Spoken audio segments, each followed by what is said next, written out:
just finished learning how to go from polar coordinates to rectangular coordinates. But wait, there's more. Let's go the other way.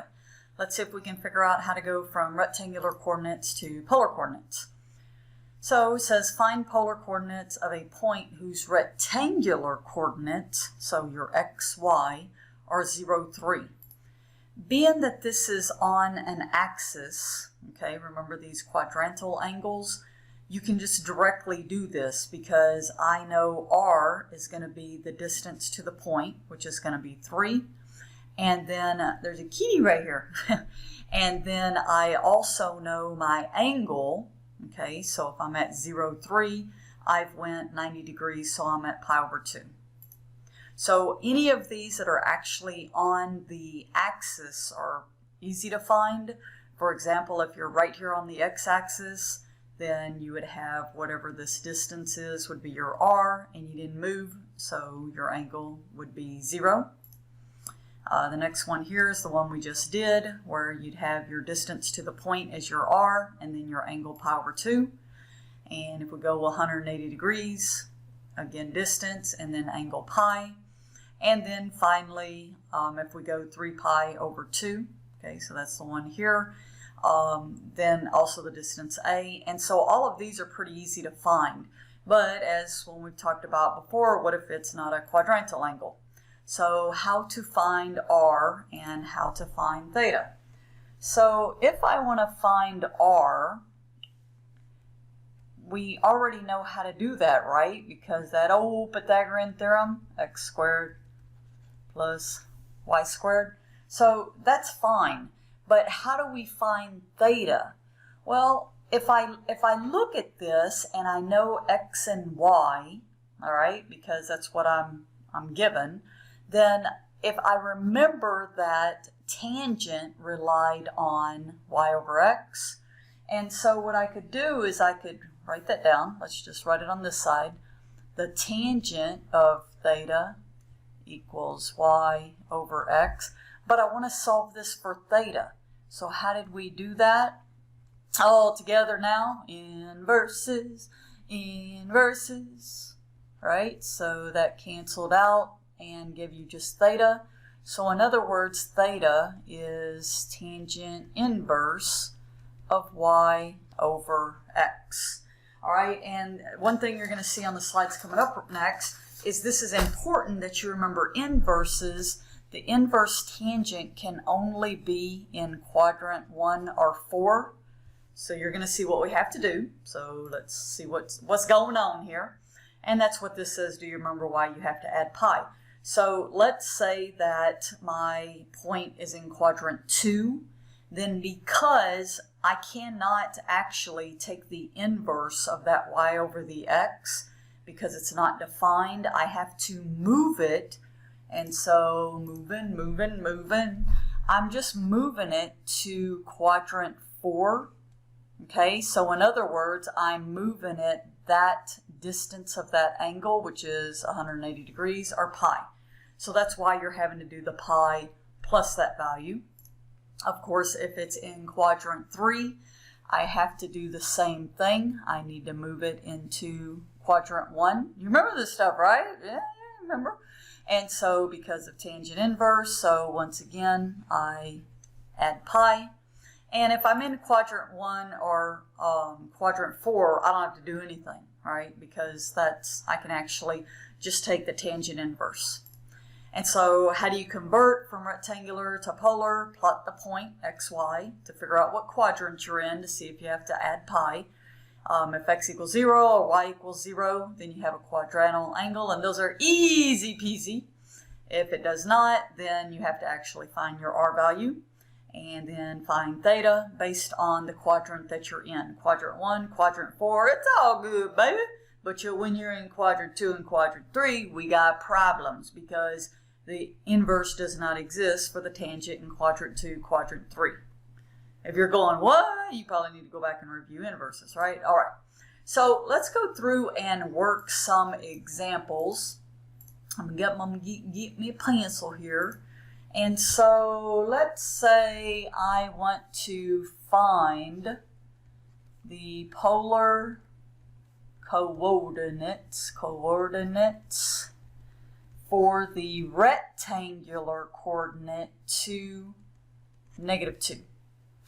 All right, well, as I mentioned, the first thing you should do is graph it, because when you graph it, then you're going to know what quadrant you're in to know if you have to do anything kind of weird.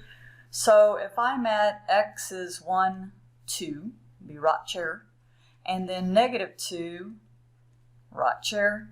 So I know I'm at that point, so I don't have to do any funny business, right? And so basically I'm right there. And so in this case, now I can find my r by taking x squared plus y squared. So that equals 2 squared plus -2 squared equals the square root of 4 plus 4 equals the square root of 8. And you could break that down into 2 square roots of 2, right? Because that's 4 times 2, and then the square root of 4 is 2. And so I have my r. That's good.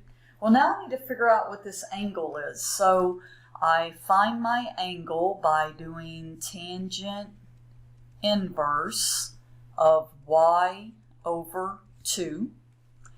And that gives me -1. So I know if it was 1, I'd be at pi over 4. So since I'm at -1, then it looks like I went this way, right chair, to -pi over 4. So theta equals -pi over 4. Therefore, this in polar would be 2 square roots of 2 and -pi over 4.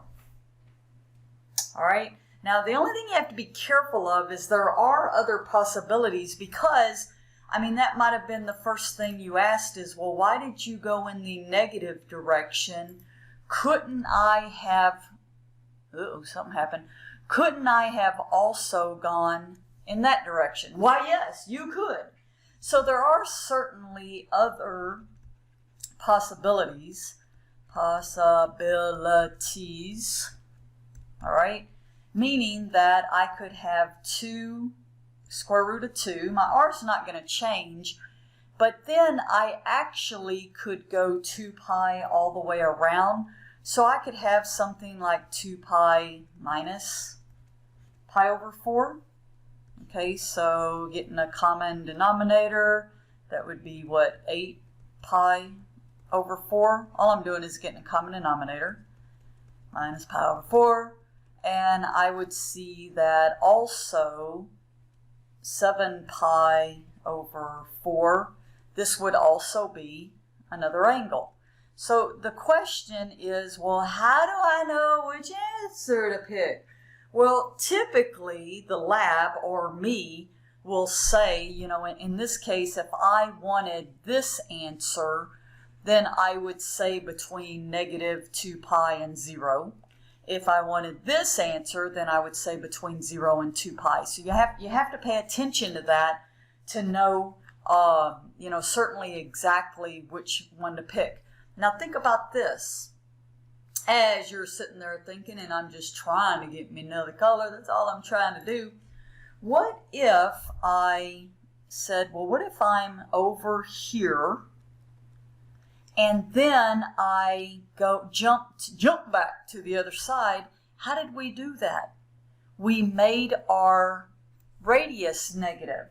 So you could say, or I could have a -2 square roots of 2, but then what is that angle? I'm so happy you asked. Well, certainly you can see the straight line there, so I'm going to take my pi over 4 and add our pi, let me just write that, and subtract the, pi over 4. Okay, so in other words, -2 square roots of 2. If I get a common denominator, 4 pi over 4 minus pi over 4, then this would be 3 pi over 4. So in other words, that's an answer as well. So again, don't get all complicated. You know, why you gotta be so complicated, right? Just simply look to see how they want the answer. In this case, they would have said let your theta be between 0 and 2 pi, but then your r less than 0. So that's what you're looking at. How do you know which angle to pick and which r value to pick? So let's do another one. So if I do another one here, I don't like that light blue. It's not showing up very well. So in this case, I'm going to have my rectangular coordinate -3, 3. 1, 2, 3. 1, 2, 3. So I can already see that I'm going to have to do the add pi thing, right? Because I'm in the wrong quadrant for tangent inverse. So once again, let's just go right there. And I want to find my r. How do you find r?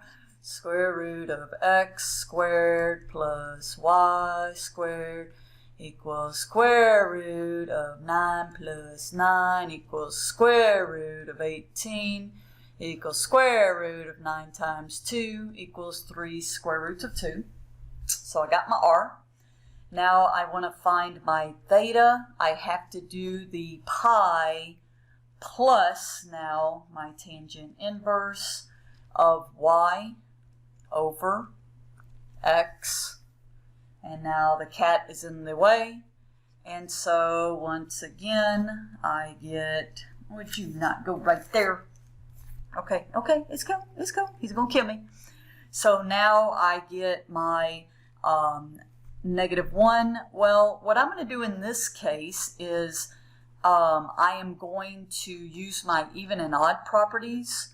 Do you remember that? So if this is tangent of -1, and you could have done that in the last one because I'm going to pull the negative out, then this becomes minus tangent of 1. And so I get pi minus pi over 4, and getting a common denominator, this becomes 3 pi over 4. So my polar coordinates for -3, 3 would be my r and my angle. All right, and we'll keep moving on, probably finish up this section the next video. See you then.